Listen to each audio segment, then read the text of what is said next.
So ஆகுபெயர் என்ன அப்படிங்கிறத பார்த்தலாம். ஒரு பொருளையோ ஒரு இடத்தையோ ஒரு காலத்தையோ ஒரு சினையையோ குணத்தையோ தொழிலையோ வளமையாக குறித்து நிற்கும் ஒரு பெயர் தொன்று தொட்டு சில சந்தர்ப்பங்களில் அப்பொருளை குறிப்பதற்கு பதிலாக அதனோடு தொடர்புடைய வேறு ஒரு பொருளை வாக்கியத்தில் குறித்து வரும். அந்த சந்தர்ப்பத்தில் அந்த பெயர் ஆகுபெயர் அப்படின்னு சொல்கிறாங்க. ஒரு பொருளையோ பொருள் இடம் காலம் சினை குணம் தொழில் வளமையாக குறித்து நிற்கும் ஒரு பெயர் தொன்று தொட்டு சில சந்தர்ப்பங்களில் அந்த பொருளை குறிக்கிறதுக்கு பதிலாக அதனோடு தொடர்புடைய வேறு ஒரு பொருளை குறித்து வந்ததுன்னா அதுதான் அந்த சந்தர்ப்பத்தில் வரக்கூடிய அந்த பெயருக்கு ஆகுபெயர் அப்படின்னு சொல்கிறாங்க. வெற்றிலை நட்டான் அப்படிங்கிற வாக்கியத்திற்கு இலையை நட்டான் என்பதென்று பொருள். வெத்தலை நட்டான் அப்படிங்கிற பொருள் இல்லை, அவ்விலையை சினையாக கொண்ட கொடியை முதலை நட்டான் அப்படிங்கிறது தான் பொருள். இலையாகிய சினைப்பெயரானது கொடியாகிய முதலை குறிப்பதால் சினைப்பெயரிலிருந்து இந்த ஆகுபெயர் உண்டானதனால இதுக்கு சினையாகுபெயர் அப்படின்னு பெயர். இந்த ஆகுபெயர் 19 வகைப்படும். இந்த ஆகுபெயர் 19 வகைப்படும். இதில் என்ன அப்படிங்கிறது ஷார்ட்டாக மட்டும் படிச்சிடலாம். புஸ்தகத்தில் ஆல்ரெடி நல்லா டீட்டெயிலாகவே கொடுத்துருப்பாங்க ஸ்கூல் புக்ஸில். இது என்ன எது அப்படிங்கிறது பார்த்தலாம். முதலாகுபெயர் அப்படின்னா வீட்டுக்கு வெள்ளை அடித்தார்கள். இங்கு வீடு அப்படிங்கிற முழு பொருளின் பெயர் அதன் உறுப்பாகிய சுவரையே குறித்து நின்றது. எனவே இங்கு வீடு என்பது பொருளாகுபெயர், அதாவது முதலாகுபெயர் அப்படின்னு சொல்கிறோம். இடவாகுபெயர் அப்படின்னா நாடு வாழ்த்த நட என்பதில் நாடு என்னும் இடப்பெயர் அங்கு வாழ்ந்த மக்கள் என்னும் அர்த்தத்தில் நின்றதால் இது இடவாகு பெயராயிற்று. காலவாகு பெயர் அப்படின்னா கார்த்திகை பூத்தது என்பதில் கார்த்திகை என்னும் காலப்பெயர் அம்மாதத்தில் பூக்கும் மலர் என்ற அர்த்தத்தில் நிற்பதால் இங்கு கார்த்திகை காலவாகு பெயர் அப்படின்னு சொல்கிறாங்க.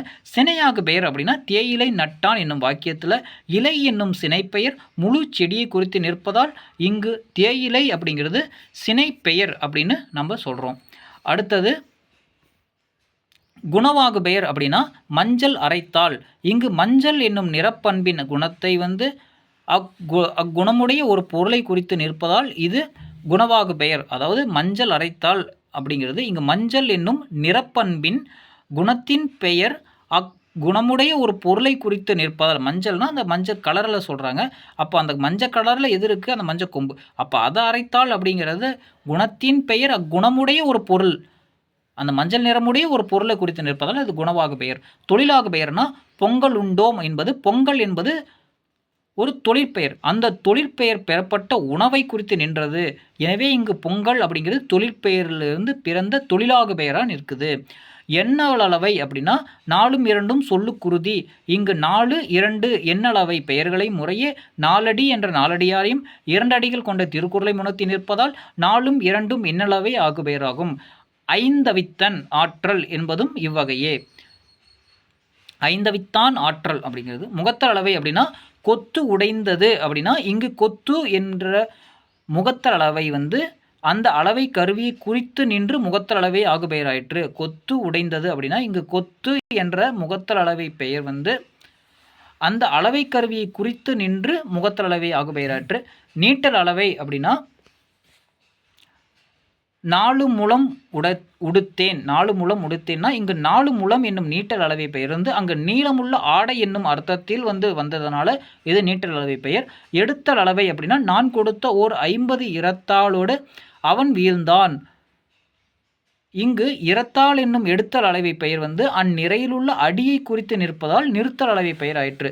நான் கொடுத்த ஓர் 50 இராத்தலோடு அவன் வீழ்ந்தான் அப்படின்னா இங்கு இராத்தல் என்னும் எடுத்தல் அளவை பெயர் அங்கு நிறையுள்ள அடியை குறித்து நிற்பதால் இது நிறுத்தல் அளவை பெயர். சொல்லாகு பெயர் அப்படின்னா 100க்கு உரை எழுதினான். இங்கே சொல் என்னும் அர்த்தத்திற்குரிய உரை என்னும் சொற்பெயர் அச்சொல்லிற்கு பொருளையே உணர்த்துவதால் இது சொல்லாகு பெயர். 100க்கு உரை எழுதினான்னா இங்கே சொல் என்னும் அர்த்தத்திற்குரிய உரைனா எதுக்கு? அந்த சொல். அப்போ அதுக்காக இது வழங்க வருவதனால இது சொல்லாகு பெயர் அப்படின்னு சொல்கிறாங்க. அடுத்தது தானியாகு பெயர். இளநீர் வெட்டினேன். இங்கு தானத்தில் இருக்கும் தானியாகிய நீர் இளநீரை சொல்கிறாங்க. தானமாகிய கோம்பை குறித்து நின்றதாக இது தானியாகு பெயர். களல் தொழுவோம் விலக்குடைந்தது என்பனவும் இவ்வகை தான். கருவியாகு பெயர்னா சிட்டி பாபுவின் வீணை கேட்டேன். இங்கு வீணை என்னும் கருவி பெயர் அவ்வீணையின் நாதத்தை குறித்து நின்றதால் இது வீணை கருவியாகு பெயர் சொல்கிறாங்க.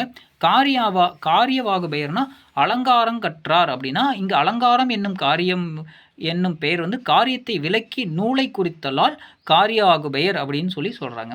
கருத்தாகு பெயர் அப்படின்னா கவிநயம் காண கம்பரை படி. இங்கு கம்பர் என்னும் கருத்தா பெயர் வந்து அவர் பாடிய காவியத்தை உணர்த்தியதால் இங்கு கருத்தாகு பெயர் அப்படின்னு சொல்கிறாங்க. உவமையாகு பெயர் அப்படின்னா அதோ குத்து போச்சே உருவாக கொண்ட முள்ளு வருகிறான். இங்கு உவமை பெயர் உவமேய பொருளை குறித்து நின்றது. எனவே முள்ளுங்கிற உவமையாகு பெயர் முள்ளு வருகிறது என்னும் போக உருவக அணியாகும் அப்படின்னு சொல்கிறாங்க. அடுத்து இருமடியாகு பெயர் அப்படின்னா கார் என்ற கருமை பெயரானது முகிலை குறித்து குணவாகு பெயராகையால் இது மடியாகு பெயராகும். முகிலும் கார்காலத்தை குறித்து கார் என நிற்கையில் இது இருமடியாகு பெயர். அதாவது கார் அப்படிங்கிற கருமை நிலை பெயரானது முகிலை குறித்து குணவாகு பெயராகையில் ஒரு மடியாகும்.